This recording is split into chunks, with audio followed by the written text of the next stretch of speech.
droits de l'homme. Oui, quand il n'y a pas de paix, il n'y a pas de droits de l'homme. Soyons sérieux. Yeah! Et je voudrais ici interpeller la France, les États-Unis, la Russie, la Chine, l'Angleterre. Ils sont les 5 membres permanents du Conseil de sécurité des Nations Unies. C'est eux qui doivent amener la paix. Mais malheureusement, ce sont les 5 qui sont les plus grands marchands d'armes sur la terre. Mon frère Sarkozy, tu dis que l'Afrique n'est pas entrée dans l'histoire. Et je voudrais te donner une chance unique pour entrer dans l'histoire pour l'éternité.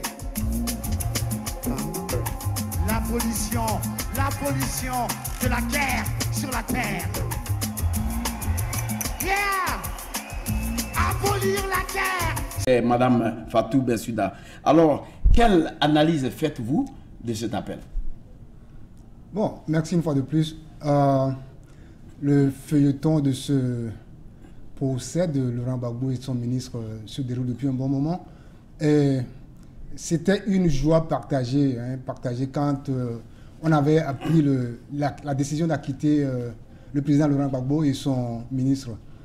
Bon, cela devait quand même venir. On s'attendait à ce que quelque chose arrive par la suite. Et le 16 septembre dernier, la procureure Fatou Bensouda a fait appel. En fait, le motif de son appel, c'est qu'elle dit qu'il y avait vice de procédure et que, en fait, elle demande que la décision soit annulée et qu'il y ait un nouveau procès, que le procès soit rouvert. Donc, ces raisons, c'est la vice de procédure. Et elle dit même qu'elle accuse les juges d'avoir trop sévèrement jugé. D'acquitter rapidement Blé Goudé puis le président Laurent Gbagbo. D'avoir trop sévèrement jugé même les preuves qu'elle a fournies. Qu'ils ont trop sévèrement jugé ces preuves. Mais est-il que les juges ont dit que ces preuves étaient trop légères, c'était trop léger en tout cas, et on l'avait même accusé de forcer de modifier les preuves pour satisfaire son intérêt. Donc c'est ce qui a été la motivation des juges pour acquitter Laurent Gbagbo. Alors, au vu de ceci, quelles sont les preuves qu'aujourd'hui Fatou Bensouda, la procureure Fatou Bensouda, détient réellement pour faire l'appel? Parce que elle a eu quand même près de 8 ans. Elle a envoyé des preuves. D'abord, c'était M. Ocampo qui a fait des preuves copier-coller, qu'il a pris sur YouTube. Nous avons vu où il y a une vidéo du Kenya qui a été introduite, une vidéo où on brûle les gens. Et directement, la défense a vu que ce n'était pas réellement en Côte d'Ivoire. Donc, il y a eu beaucoup de preuves qui n'ont pas tenu. Alors, Fatou Bensouda vient à la charge pour nous dire, elle apporte, elle fait un appel. Est-ce que, aujourd'hui, les juges, parce que ce sont les juges qui ont quand même acquitté le président Laurent Gbagbo, ce ne sont pas des gens qui viennent de loin, mais des juges. Et nous savons que Fatou Bensouda pèse un peu aussi dans la CPI. Alors, au vu de ce que nous sommes en train de voir, est-ce que nous avons affaire à la politique ou bien réellement au droit qui peut être lu comme nous devons le consentir? Disons que du point de vue des uns et des autres, certains auraient pu dire que c'est le droit qui a été appliqué. D'autres diront le contraire. Et précisément les partisans de Laurent Gbagbo et son ministre diront le contraire. Bon, la réalité est que Fatou Bensouda dit que les juges ont sévèrement... Mais il y avait quand même 3 juges. Et parmi ces 3 juges, il n'y a que 2 juges qui étaient d'accord pour pouvoir quitter le président Laurent Gbagbo. La seule femme qui n'était pas d'accord, elle a réellement dit qu'il a eu des erreurs. Et c'est sur ça, Fatou Bensouda maintenant se pose pour pouvoir faire appel. Il y a un peu quelque chose qui ne va pas dans tout ce qui se passe. Bon, une fois encore, je le dirais, quelques-uns diront qu'il y a quelque chose qui ne va pas. Et quelques-uns diront le contraire.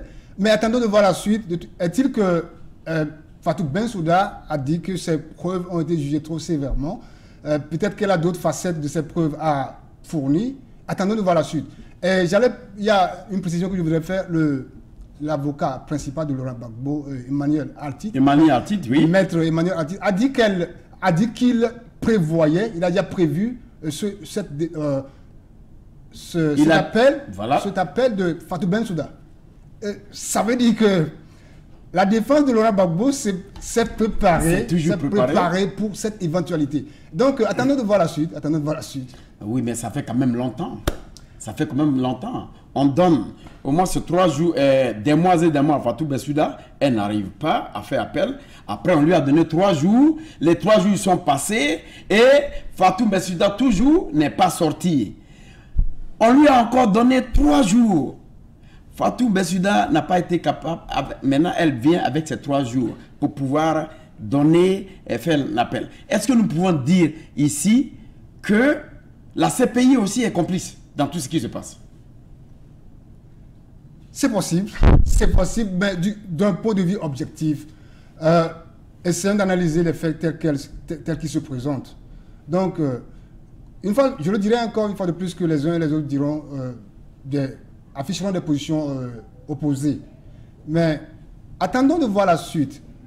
Moi, personnellement, j'ai foi, ou bien je crois au travail que la défense du président Laurent Gbagbo a accompli depuis le début du procès jusqu'à ce moment. Et c'est M. Isabelle un travail vraiment farouche et vraiment correct. Donc, attendons de voir la suite. Puisque la défense a dit avoir prévu cette réaction de Fatou Bensouda, attendons de voir la suite. Peut-être que ces preuves seront une fois encore démontées. Attendons de voir la suite. D'accord. Est-ce que, bon, allons-y un peu. Est-ce que vous ne voyez pas que aujourd'hui, les présidentielles 2020 approchent en Côte d'Ivoire et M.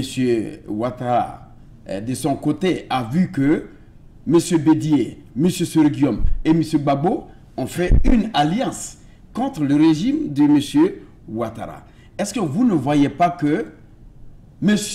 Ouattara a vu que ça va être un peu dur?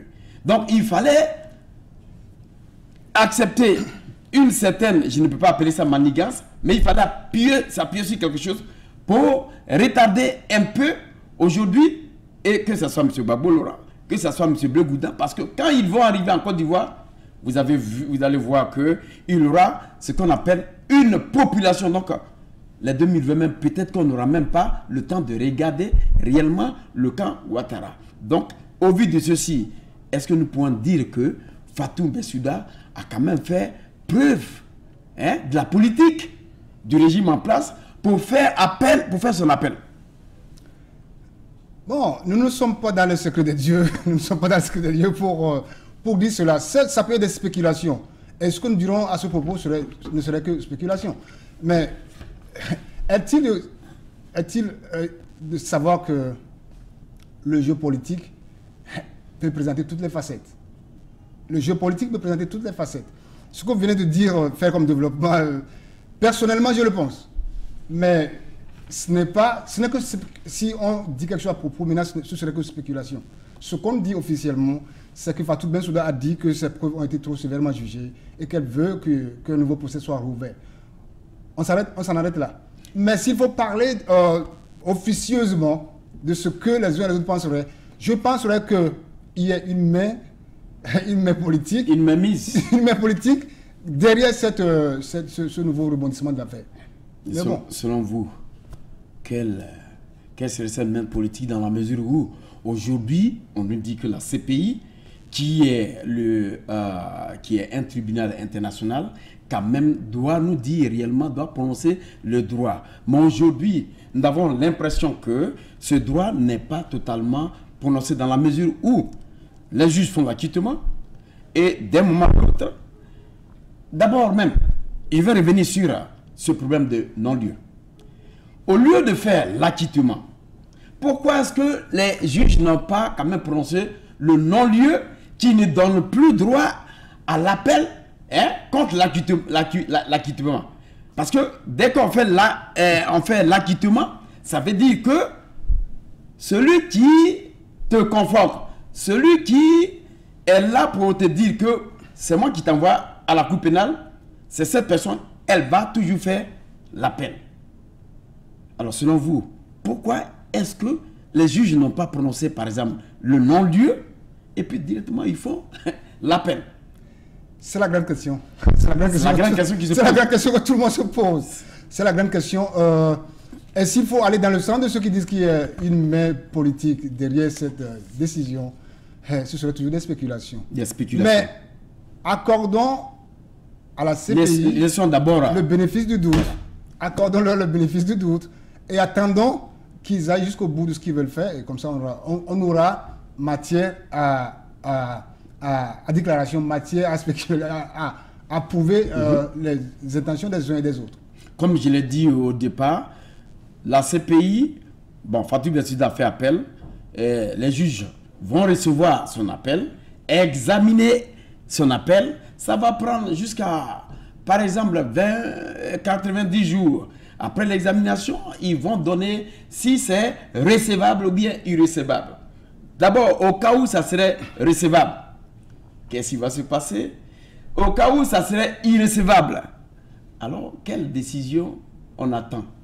Et il faut préciser que tout cela, ce déroulement, il faut jouer contre le temps.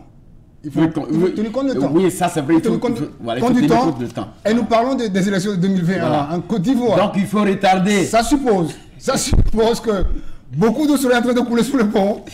Et pendant ce temps, le feuilleton Gbagbo serait en train de continuer par dérouler. Et les uns et les autres auront l'occasion de faire ce qu'ils veulent. Donc, ce feuilleton que vous venez de dérouler, de décrire, laisse à présager que les gens voudraient peut-être se servir de ce feuilleton Gbagbo pour atteindre leur objectif inavoué. Et cet objectif inavoué, c'est de parvenir à mettre tout en place pour sceller encore le fauteuil présidentiel en 2020. Et ensuite, on verra ce qu'il faut faire de Gbagbo. Mais ensuite, entre guillemets, on verra ce qu'il faut faire de Gbagbo, mais ce sera tenu compté sans la défense du président Laurent Gbagbo. Et une fois de plus, je le dis que Maître Emmanuel Altid et son équipe font un travail vraiment farouche et un bon travail que j'ai en fait confiance à la suite de ce que ça va donner. Alors, le gouvernement gambien a aussi incriminé Fatou Bensouda d'être à la base des crimes contre l'humanité au moment de Yaya Jammeh. Mais c'est cette Fatou Bensouda qui fait appel aujourd'hui aux crimes contre l'humanité, contre Laurent Gbagbo de l'autre côté là-bas. Qu'est-ce que ça vous dit tout ça? Monsieur Seigneur, vous voyez, je suis en train de non sourire, mais rire parce que, vous voyez, ok, ça nous amène maintenant au jeu politique dont nous parlons. Ce monde, ceux qui gouvernent ce monde nous feront voir de toutes les couleurs, quand autant aussi possible qu'ils auront l'occasion. Voyez-vous, quand j'ai appris cette histoire d'accusation de la procureure Fatou Bensouda de crime contre l'humanité, personnellement, je me suis dit, voilà. Il y a quelque chose. Non, voilà, c'est le jeu qui est en train de dérouler. On se croit un jeu de football. Ok, le jeu est en train d'être déroulé. Vous voyez, moi, personnellement, je dis, ok, si vraiment Fatou Bensouda est en train d'être utilisé comme une marionnette, je me suis dit, voilà, ceux qui tirent sur la ficelle de la marionnette disent, mais nous t'avons confié un travail. Tu dois le faire. Si tu ne le fais pas, voici ce que nous avons contre toi. Et donc, dans la foulée, c'était prévisible. Dans la foulée de cette accusation de Fatou Bensouda, c'était prévisible que un appel, une décision d'appel, de faire appel, puisse suivre. Et c'est ce que nous vivons. Alors, ce que nous vivons aujourd'hui, nous voyons aujourd'hui, est-ce que vous ne voyez pas de l'autre côté, parce que il a eu un meeting, comme je l'ai dit tout à l'heure, gigantesque en Côte d'Ivoire, hein, qui a quand même mis en place une coalition du FPI et puis du PDCI. Mais Fatou Bensouda, elle devait donner juste quand même le coup de pouce jusqu'à ce que on nous dise que c'est M. Laurent Gbagbo et puis Blé Goudon ont été finalement acquittés. Mais est-ce que vous ne voyez pas que le meeting qui a été tenu, qui a apporté près de 300 000 personnes et qui a fait quand même, parce qu'il y a quand même des choses qui sont sorties dedans. Ceux qui sont intervenus pour dire 2020 sans Ouattara, tout sauf sans Ouattara, 2020 tout sauf sans Ouattara. Est-ce que vous ne voyez pas que Fatou Bensouda s'est appuyé quand même sur ce ressort pour pouvoir encore augmenter et sinon amener ce procès à long terme? Parce que vous avez dit tout à l'heure qu'il y a eu une mainmise, mais voilà. Essayons de décrypter un peu ce qui passe en Côte d'Ivoire. Est-ce que de l'autre côté, les Ivoiriens ne pouvaient pas attendre le PDCI, l'alliance PDCI et puis FPI ne pouvaient pas attendre parce que Fatou Bensouda avait le vendredi pour prononcer, pour faire appel. Mais elle n'a pas attendu le vendredi, mais justement, elle a attendu juste après. Et ça a été le lundi. Est-ce que, encore une fois de plus, nous avons affaire réellement à un procès non seulement équitable, mais un procès qui n'est pas impliqué dans plusieurs choses? Oui, vous êtes en droit de penser que ce procès soit impliqué dans des choses inavouées. C'est possible. Si nous analysons ce qui s'est passé avant même que la procureure Fatou Bensouda ne fasse appel, il est dit que même le bureau de la procureure était divisé sur le sujet de faire appel. Il y en a qui ont souhaité même que le dossier soit fermé, mais contre ces voix dissidentes, elle a quand même décidé de faire appel. Parce que nous pouvons dire vis-à-vis, allez-y. Une fois de plus, ça nous amène vers le jeu politique. Comme je le dis, c'est vrai que nous n'avons pas nous ne pouvons pas affirmer ça avec certitude, mais ça laisse présager qu'il y ait le jeu politique qui soit en train aussi d'être déroulé. Et puis bon, dans ce domaine-là, vous ne pouvez pas dire avec certitude ce qui fait quoi. Ça. Et le jeu politique, il est vraiment... Parlez un peu fort pour qu'on puisse vous entendre. Le jeu politique, il est vraiment peut-être non seulement bizarre, mais il est compliqué, le jeu politique. Donc les uns et les autres, si vraiment le meeting dont vous venez de parler est quelque chose qui puisse donner un peu du frisson ou bien de la chair de poule à aucun adverse, c'est normal, naturel que politiquement ils réagissent. Est-ce que vous ne voyez pas que ça complique encore plus la situation au niveau de la réconciliation, que ce soit la réconciliation en Côte d'Ivoire? Est-ce que ça veut dire que le régime de monsieur le président Ouattara a gagné quand même des points sur cet appel-là?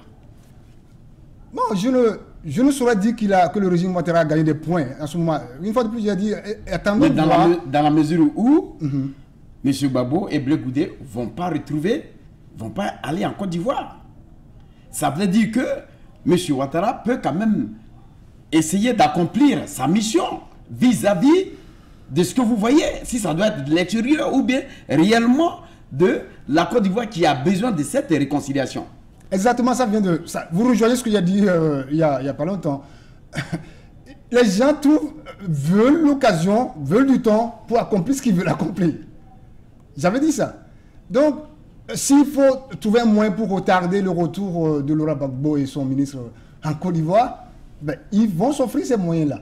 Et c'est de ce côté que nous pouvons dire que Fatou Bensouda est en train de leur accorder ce moyen de retenir Laurent Gbagbo et Charles Blé Goudé un peu loin de la Côte d'Ivoire en attendant qu'ils accomplissent leur besogne.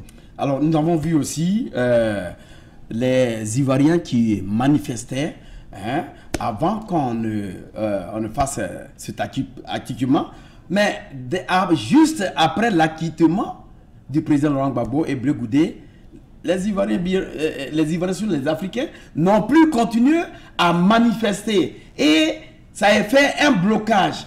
Et les juges aussi, au vu de ces manifestations, c'est en ce moment-là qu'ils essaient quand même de dérouler certaines situations. Parce que les gens ont arrêté rapidement de se manifester. Est-ce que vous ne voyez pas que ça compte aussi là? Non. À quelle manifestation vous faites allusion? Bon, à chaque période du mois, il y a les Ivoiriens qui vont jusqu'à en Hollande, à La Haye, pour manifester contre ce qui a été mis en place contre le président Laurent Gbagbo et puis M. Blé Goudé, parce qu'ils ont dit qu'il n'y avait pas assez de preuves. Donc, ils demandaient à ce que la libération effective soit faite pour ces deux personnes, pour ces deux personnalités. Mais, juste après l'acquittement, personne n'a plus manifesté. Ils ont dit que, bon, d'accord, on va attendre, comment on appelle, Fatou Bensouda ne va pas faire appel, elle n'a pas de preuves. Mais elle est venue à bout pour dire que je fais appel. Oui, si nous devons nous en tenir à ce que le droit soit dit, à ce que les juges ou bien la Cour, la CPI fassent son travail sans être influencés par qui que ce soit. Donc, nous ne devons pas, de mon point de vue, donner de l'importance aux manifestations des populations. Mais est-il quand même que ces manifestations ont lieu et d'une manière ou d'une autre influencent peut-être les décisions ou dirigent peut-être ceux qui disent le droit à la CPI vers une direction donnée. Mais je voudrais préciser que ces manifestations aussi, parfois, il y en a qui sont spontanées, mais parfois, il y en a qui sont téléguidées. Donc, vous avez vu, quand à chaque fois que les juges disent quelque chose, prennent une décision, soit c'est des gens qui manifestent pour approuver la décision, et il faut s'y attendre. Le cas opposé, peut-être aussi pousse des gens à dire non, nous ne sommes pas pour. Et toujours, il y a ce jeu de pour et contre. Ce jeu de pour et contre. Donc, si manifestation doit y avoir pour diriger les juges vers une direction donnée, je vois qu'il y aura toujours le jeu de pour et de contre. Donc, laissons les juges faire leur travail en fonction de ce que la défense et l'accusation auront décidé ou bien auront fourni comme preuve pour les uns et les autres soutenir leur point de vue. Ça veut dire que si aujourd'hui on venait de dire que cette requête est recevable, ça veut dire que le président et Charles Blé Goudé vont encore continuer jusqu'à 2022, jusqu'à un certain moment indéterminé pour que aujourd'hui on les voit rentrer peut-être en Côte d'Ivoire ou même ne pas rentrer. Nous souhaitons tous que le président Laurent Gbagbo et son ministre rentrent en Côte d'Ivoire. Ça sera l'honneur pour la France. Est-ce que vous y croyez jusqu'à la fin de cette année, par exemple? Je ne saurais le dire. Mais, une fois de plus, nous croyons, je crois personnellement, que ce feuilleton va se dérouler jusqu'à sa fin. Mais la fin serait le retour de Laurent Gbagbo et son ministre Charles Blé Goudé en Côte d'Ivoire. Mais toujours le jeu du temps est en train d'être fait. Le jeu du temps est en train d'être déroulé et c'est ça qui est malheureux pour le côté Gbagbo et son ministre. Mais est-il quand même qu'ils ne vont pas... Non, j'attendais de voir la preuve qu'ils pourront fournir, que l'accusation pourra fournir autre que ce qui a été déjà fourni et qui a été déjà démonté. Où elle va enlever maintenant ces preuves? Attendons de voir, mais ce sera une équation vraiment compliquée à résoudre. On ne sait jamais, comme vous avez dit que les preuves, c'est compliqué. Les preuves peuvent connaître beaucoup de fabrications, parce qu'on en a vu. Et on espère que Fatou Bensouda va apporter ces preuves réelles pour réellement récaler le président Laurent Gbagbo et Charles Blé Goudé, le ministre.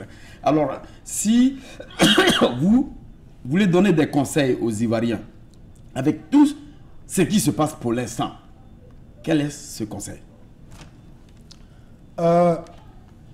Vous avez dit conseil aux Ivoiriens.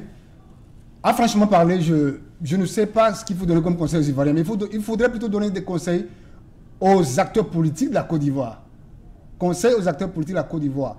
Et moi, ce que j'aurais pu dire, je pourrais dire dans ça, c'est que, au-delà même des Ivoiriens, au-delà des acteurs politiques de la Côte d'Ivoire, je voudrais parler à tous les acteurs politiques africains.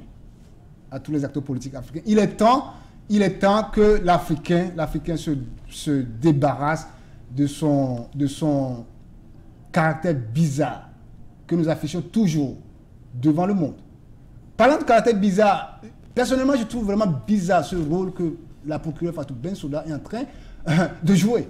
Personnellement, de mon point de vue personnel, je trouve vraiment bizarre ce rôle que... Mais elle est dans un rôle que vous deviez aussi comprendre, mon cher. Elle est dans un rôle. Que vous-même, vous l'avez dit tout à l'heure, que Fatou Bensouda ne peut pas quand même se retirer de sa mission. Donc, si elle joue ce rôle-là, elle est dans sa logique, bien sûr. Et je trouve ça bizarre. Vous voyez, vous trouvez un Européen jouer ce rôle contre un Européen, vous imaginez ça? Mais on a mis un Africain. Et encore, ceux qui sont, plus encore, c'est pas si je peux du mal, le président de cette cour internationale, c'est un Nigérien qui a été voté tout récemment. Un Nigérien. Maintenant, on envoie les frères africains pour juger leurs frères. Au même moment qu'ils sont jugés, il y a quelque chose, ils sont payés à la raison de ce juge. Ok, monsieur Sel, vous avez dit, au même moment, on envoie des Africains pour juger leurs frères. Pour faire le job. Moi, je dis pour faire le job. Ok, pour faire le job. Et ils sont payés à la hauteur du job qu'on leur a confié. C'est là le problème de l'Africain. Je suis désolé de le dire. Quand on fait miroboler devant l'Africain, ses avantages que peut-être ils ne s'attendraient pas à obtenir s'ils ne font pas ce job qu'on leur confie, c'est du n'importe quoi, entre guillemets, du n'importe quoi qui se produit. Et c'est là où je dis que nous, Africains, nous devons penser une fois, deux fois avant d'agir. Parce qu'il ne serait pas bon que l'Africain montre toujours cette facette négative-là de lui-même. Nous avons des valeurs. Mais je trouve que quand on nous observe, la question que les gens se poseront souvent, c'est que quel est cette drôle de caractère que l'Africain a? Il y a des côtés positifs, mais les côtés négatifs, surtout quand on fait miroboler devant nous les avantages, on ne tarde pas à afficher les côtés négatifs. Et cela n'est pas bon. Cela n'est pas bon. Et si vraiment, j'ose croire que la procureure Fatou Bensouda n'est pas en train de jouer ce rôle-là, si ce n'est pas le cas, il est temps qu'une fin soit mise à ce feuilleton de Laurent Gbagbo. Alors, merci encore une fois de plus. Vous êtes à l'émission Grand Débat avec votre serviteur Serge Niawa. Aujourd'hui, le thème, c'est CPI, l'acquittement du président Laurent Gbagbo et Charles Blé Goudé, le ministre. Que cache l'appel contre cet acquittement de la procureure Fatou Bensouda? Et j'ai avec moi mon invité spécial, Epiphane Awoko. Merci encore une fois de plus d'être avec nous. Merci. Alors, il y a une chose que nous n'avons pas compris depuis fort longtemps, peut-être que les Ivoiriens ont oublié. Le président Laurent Gbagbo, avant d'être amené à la CPI, la Côte d'Ivoire n'avait pas ratifié le traité de Rome. On a mené le président directement à la CPI. Il y a une facture ici qui répond à plus de 24 milliards pour le prendre, le monsieur, et puis l'amener à la CPI. Ça a été fait en catamity. Mais je dis bien que la Côte d'Ivoire n'avait pas ratifié au traité de Rome. Mais aujourd'hui, au vu de tout ça, est-ce que... Je continue encore. C'est jusqu'en 2013, je dis bien jusqu'en 2013, un document que nous avons reçu qui a quand même prouvé que le président Ouattara et son ministre datant des Affaires étrangères, M. Ali Koulibaly, qui sont allés faire signer ce document, ce traité de Rome. Jusqu'à preuve du contraire. Voilà ce qui se passe. Aucun Ivoirien ne s'est pensé aujourd'hui là-dessus. Sinon, le procès allait quand même s'arrêter depuis fort longtemps. Quelles sont vos analyses vis-à-vis de tout ceci? Si ce que vous venez de dire est vrai, je pense qu'une fois de plus, ça nous montre les facettes cachées dont nous parlons à propos de ce procès. Si la Côte d'Ivoire n'avait pas ratifié ce traité dont vous parlez, et que, nonobstant cela, Laurent Gbagbo a été envoyé, tout le monde le sait, hein, qu'il a été envoyé là-bas en catimini, ça c'est, tout le monde le sait. Et pourquoi cela a été fait ainsi? La question demeure. Si après maintenant, avant d'envoyer le président Gbagbo et son ministre en catimini à la CPI, si après ça, on va poser des actes comme pour normaliser ce qui était anormal, là, la question demeure. D'accord, on va bouger parce que vous êtes surtout sur ce que vous êtes en train de dire, vous ne bougez pas d'un iota. Il y a, voilà ce que disent aujourd'hui le parti du président Laurent Gbagbo, à son secrétaire général, qui dit que l'objectif de nos adversaires n'est pas de gagner un procès, mais d'allonger la durée du procès, juste pour que le président Laurent Gbagbo ne revienne plus sur la scène politique. Et restons sereins, car personne ne peut bloquer le choix de Dieu. Alors, comment est-ce que vous pouvez analyser cela? Est-ce que réellement ce qu'ils sont en train de dire, l'objectif, c'est quand même de maintenir Laurent Gbagbo et Blé Goudé de l'autre côté? Tout le monde le sait. C'est une peinture de la réalité, ce que vous venez de lire. C'est une peinture de la réalité. Tout le monde sait que le jeu, en tout moment, l'enjeu, c'est de maintenir Laurent Gbagbo et son équipe le plus loin possible, en attendant d'assouvir leurs besoins. Tout le monde le sait. Donc, bien que nous savons ça, on ne peut pas aller au-delà de la spéculation pour dire que c'est ce qui se fait officiellement. Donc, peut-être que vous ne comprenez pas ma position, mais je dis que officiellement, ce n'est pas ce qui se fait, mais la réalité peut-être est dans cette spéculation. Voilà. Je vois. Nous savons aujourd'hui, parce qu'il y a d'autres personnes qui disent le parti de M. Alassane Ouattara ne s'est pas manifesté, mais voilà ce qu'ils ont dit après juste cet acquittement, comment je peux appeler ça, cet appel contre l'acquittement par son ministre, par son parole du gouvernement, Sidi Tiomoko. Voilà ce qu'il dit. Notre préoccupation majeure en ce moment est de nous rassurer du bien-être de nos concitoyens, aller très loin de sorte que l'action gouvernementale soit ressentie dans le quotidien des Ivoiriens. Nous travaillons sur l'attente des populations. Et voilà ce qu'il dit que, selon le ministre de la Communication et des Médias, il dit que l'affaire suit son cours et le gouvernement ne peut se permettre de commenter une décision judiciaire tant que la procédure n'est pas allée jusqu'au terme. Monsieur Seigneur, c'est toujours la même chose. Monsieur Seigneur, qu'est-ce que vous espériez entendre parler qu'est-ce que vous espériez entendre du gouvernement? Non, ça c'est le gouvernement qui a dit ça. Mais ils sont dans leur logique. Espériez-vous le contraire?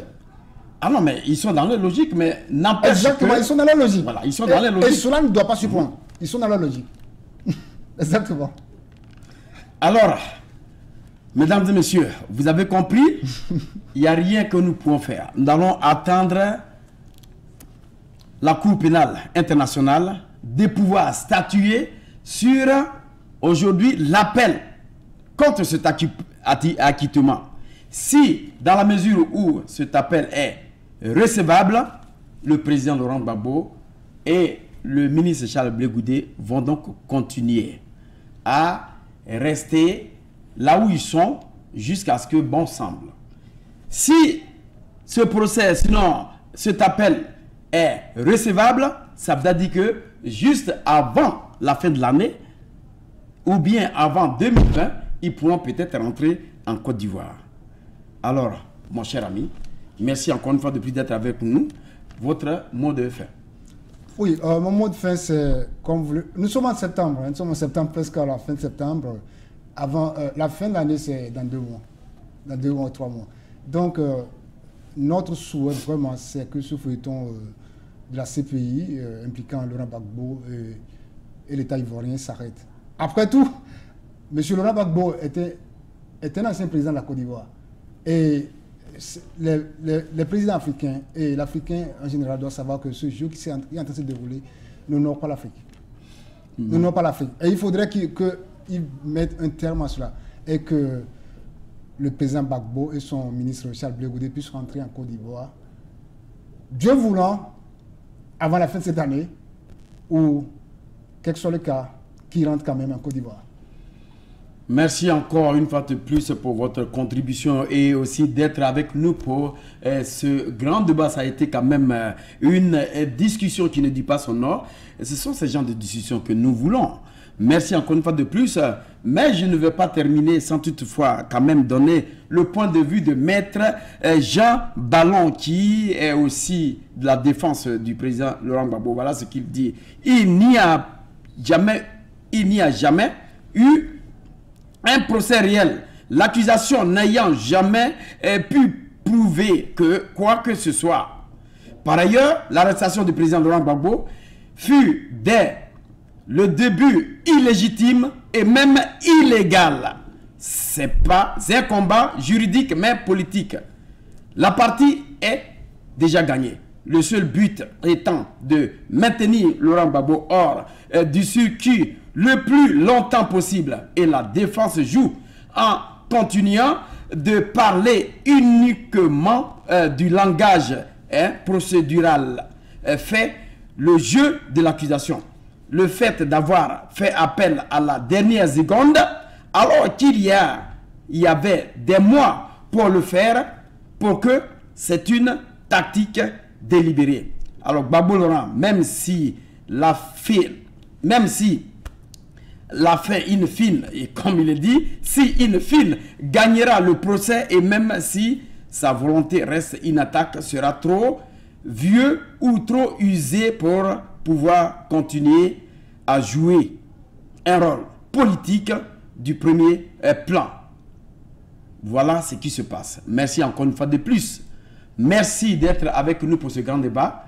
À la technique sur la réalisation, Malik Sall pour ce que vous avez vu. Mes chers amis, je vous dis merci encore une fois de plus et je vous donne tout simplement rendez-vous la semaine prochaine. Mais n'oubliez pas que demain, nous avons un face-à-face vérité dans ce même studio à partir de 17 h. Je vous dis tout simplement au revoir. Nous voulons la paix. Voilà. On parle des droits de l'homme, des droits de l'homme. Oui. Quand il n'y a pas de paix, il n'y a pas de droits de l'homme. Soyons sérieux. Yeah! Et je voudrais ici interpeller la France, les États-Unis, la Russie, la Chine, l'Angleterre. Ils sont les 5 membres permanents du Conseil de sécurité des Nations Unies. C'est eux qui doivent amener la paix. Mais malheureusement, ce sont les 5 qui sont les plus grands marchands d'armes sur la terre. Mon frère Sarkozy, tu dis que l'Afrique n'est pas entrée dans l'histoire. Et je voudrais te donner une chance unique pour entrer dans l'histoire pour l'éternité. L'abolition de la guerre sur la terre. Yeah! Abolir la guerre sur la terre.